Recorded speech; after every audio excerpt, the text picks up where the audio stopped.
Chair, kasi parang... So let's please proceed with the answer. Point of order, Madam Chair, kasi parang siya yung nagpe-preside eh. Yes, that's why Kasi inutusan mo Madam yung Vice President. secretariat natin sa Committee on Appropriation. Yes, Alam mo, some ano, order, diba? So, please. Yes, okay. Thank you, Madam Madam Vice Chair. President, please proceed with the response. There's a question. Please proceed with the response. Madam Chair, I do not understand bakit a person convicted of child abuse is still sitting in a seat Point of in the order, House of Ito yung sinasabi Representatives. natin na dinadivert ang usapan sa ating budget hearing. Kung nagawa po niya yan sa Senado, Madam Chair, dapat hindi natin yan pahintulutan dito sa Kamara. You allowed her a snide comment and then you will not allow Please, me please wait a to be snide recognized. comment? Excuse me, our members and our guests. I warned please, you. Please wait Don't to go be into this rabbit hole. Please wait to be acknowledged before you speak. Okay, so at this point, Honorable Manuel.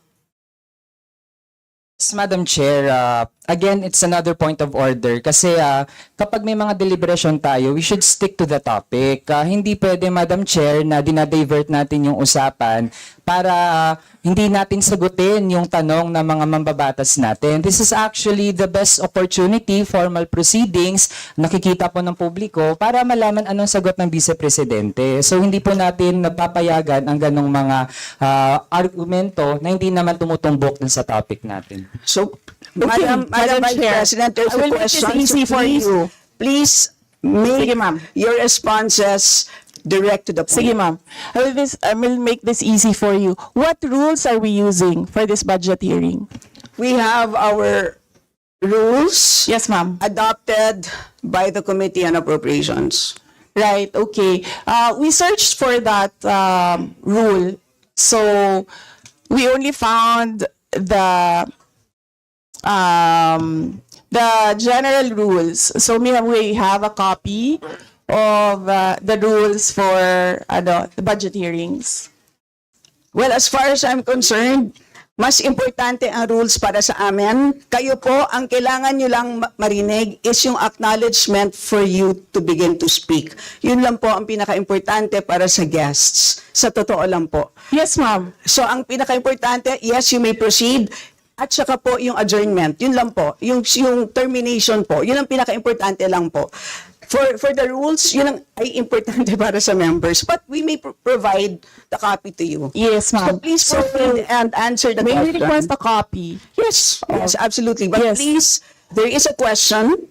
And do you want us to repeat the question?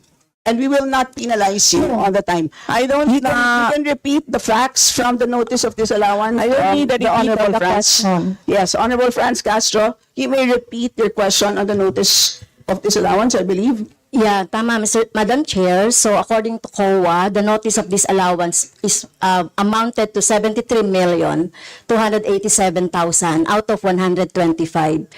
At ito po, Madam Chair, yung mga breakdown ng mga disallowed na mga na mga purchases. So reward payment of 10 million, payment of rewards, various goods, 34.857 million, payment of rewards, medicines, 24.93 million, tables, chairs, desks, computer and printers, 3.5 million.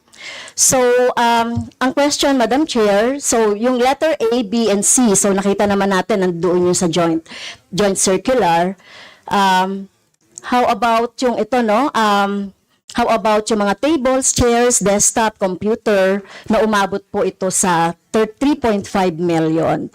So, pwede bang maipaliwanag kung bakit ito pinurchase, Madam Chair? Madam Vice President. Madam Chair, I still request for the rules of the budget hearings. Okay, Vice President. gusto mo sagutin ko, ma'am. Yes, Madam. This is a hearing of the budget of 2025. Nasaan dito ang confidential funds? Yung tanong niya, Madam confidential Chair. funds. Nasaan dito? Honorable Madam Chair. Franz.